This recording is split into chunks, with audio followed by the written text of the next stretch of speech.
Reds hosting the Marlins, and the Marlins are minus 140 on the money line. The Reds are plus 118. The over-under is 10.5 runs.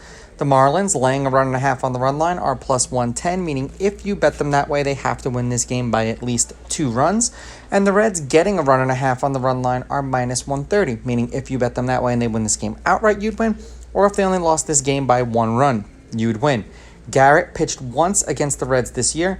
5 innings, 1 run, 1 earned. They won that game 3-1 in Miami, and he struck out 8 in that game. Forgive me.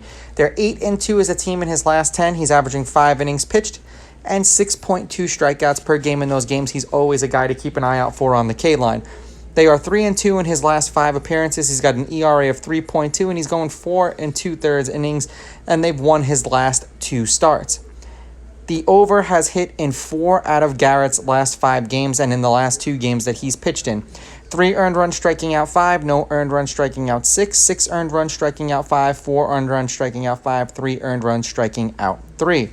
For the Reds, Weaver pitched once against the Marlins this year. He pitched against Garrett in that game. 5 1/3, 1 run, 1 earned. They lost that game 3-1, so they lost pretty much after he came out of the game, and he struck out 6.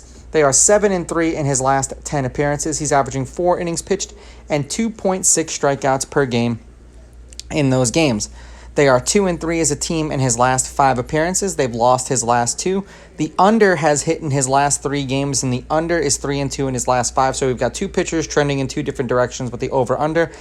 But he's averaging 3 2/3 innings pitched, so not so good. 4 earned runs, 5 strikeouts, 1 earned run, 2 strikeouts, 3 earned runs, 1 strikeout, 4 earned runs, 6 strikeouts, 5 earned runs, 1 strikeout. Now, head-to-head, the home team's on a 2-game winning streak, although the road team is 6-4. The Reds are 6-4. The underdog is 6-4 on the money line. The underdog, getting a run and a half on the run line, is 7-3.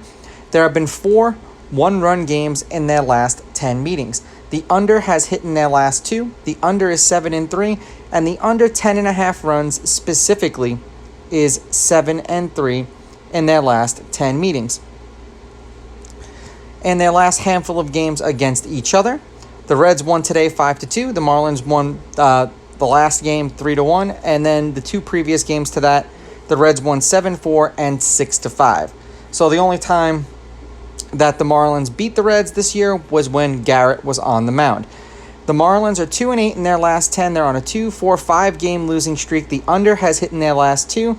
The under has hit in 4 out of their last 5, and the under is 7-3 in their last 10.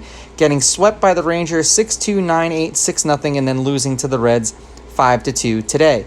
For the Reds, they are 3-7 in their last 10. The under is 7-3 in their last 10, and the under has hit in their last 5 games that they've played. They got swept by the Nationals 6-3, 7-3, and 6-3, and then they beat the Marlins today 5-2.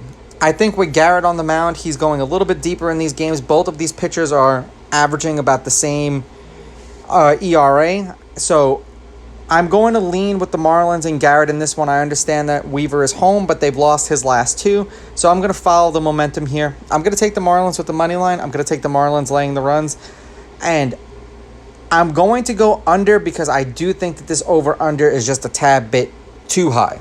These are just my picks. If you disagree, please go with your gut, and please bet responsibly.